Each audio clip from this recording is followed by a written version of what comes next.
Huwag natin sayangin ang buhay natin sa away, sa mga tampuhan, galit. Heavy yan. Mafa-flat tire ka yan.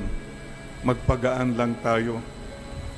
Dispose unnecessary baggage. Siguro pag binaba mo na yan, mas madali na po to reach out to one another.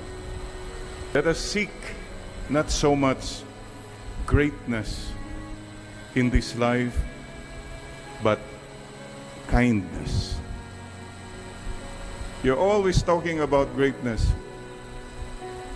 Maybe you should talk more about kindness. Seek not so much fame.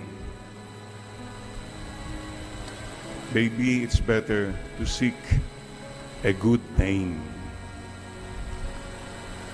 And you're always seeking of